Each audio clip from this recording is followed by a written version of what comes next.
It is getting dark. We're riding deep into Cambodia's Prelang forest, miles from the nearest village. We've joined a citizens' patrol, the Prelang Community Network, who are hunting illegal loggers. After a long day, the PLCN patrol decides to quit. Just as they set up camp, we hear a distant sound. It's barely audible, and our team of journalists are oblivious to the sound. But the patrol members recognize it as the hum of chainsaws. We arrive into a clearing to find two illegal loggers cutting a tree. They look scared. They know they're caught and far outnumbered. Backed by armed rangers from Cambodia's Environment Ministry, the patrol dismantles their chainsaws and interrogates the men.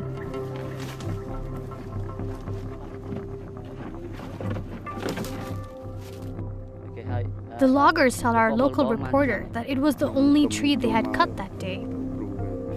They tell us that they were paid to come here from a distant village. If they didn't follow orders, they wouldn't have the money to buy food to eat. The patrol doesn't have the power to make arrests and can only make offenders sign and read aloud a contract promising they will never cut the forest again. But they know many of those captured soon go back to illegal logging.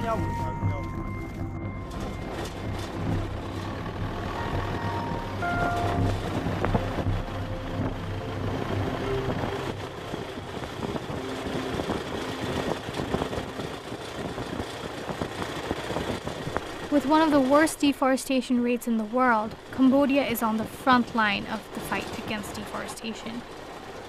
To witness and document their efforts, our team drove hours from Cambodia's capital and then crossed the Mekong River to reach the Prelang forest. On their other side are communities cut off from electricity, running water, paved roads.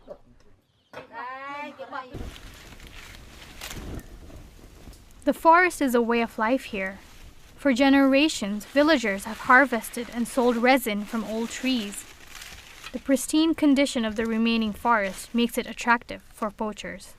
So the burden falls on the villagers themselves, says patrol leader Phai Bun Liang. The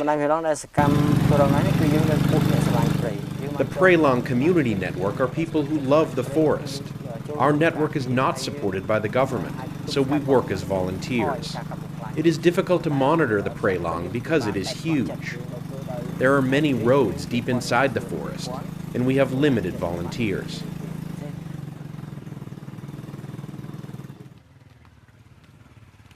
Phai Bun Liang agreed to let our video team join a mission. He warned us that where we were going, there was no infrastructure. We had to carry enough food and water for the duration of the patrol. They run patrols like this every 2 to 3 months, which typically last 5 days and involve up to 60 people. As we started out, the extent of the problem became clear. We saw trees cut down or burned in every direction. Vast swaths of the forest reduced to nothing. In their patrols, the PLCN also assists the government by tracking logging activity using an offline GPS-enabled mobile phone app. Phai Bun Liang would take his phone out frequently throughout the patrol to take pictures. This time, he told us that the trees were cut just that morning. Loggers mostly target high-value trees like these, which are used for luxury homes and furniture. Much of it is smuggled across the border to Vietnam.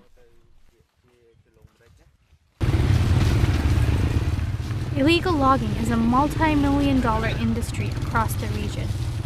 With so much at stake, loggers can be armed, making the PLCN's work dangerous.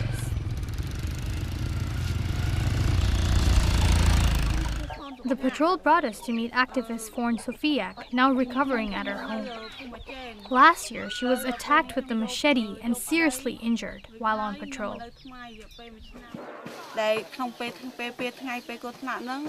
They were all young illegal loggers. When they attacked, they chose the person closest to them. Unfortunately, that happened to be me. Forn Sofiek believes they were aiming for her head as she slept in her hammock, but in the darkness only managed to slash her foot. Phai Bun Lien confided in us that there are risks even from within. There are people on my own team who inform on us and engage in corruption with illegal loggers, but I don't have enough evidence to call them out. These suspicions forced Phai Bun Liang to change plans multiple times in the course of our patrol so that no one could tip off offenders in the forest.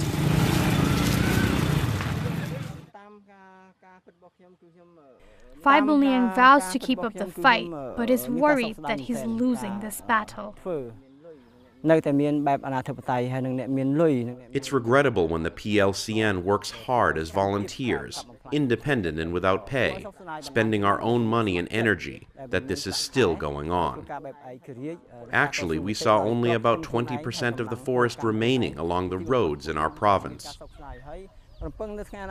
We need to strengthen our collaboration with rangers and the Ministry of Environment to terminate illegal logging. But we also need to mobilize more people to keep the natural forest in the Prey Long area for the next generation.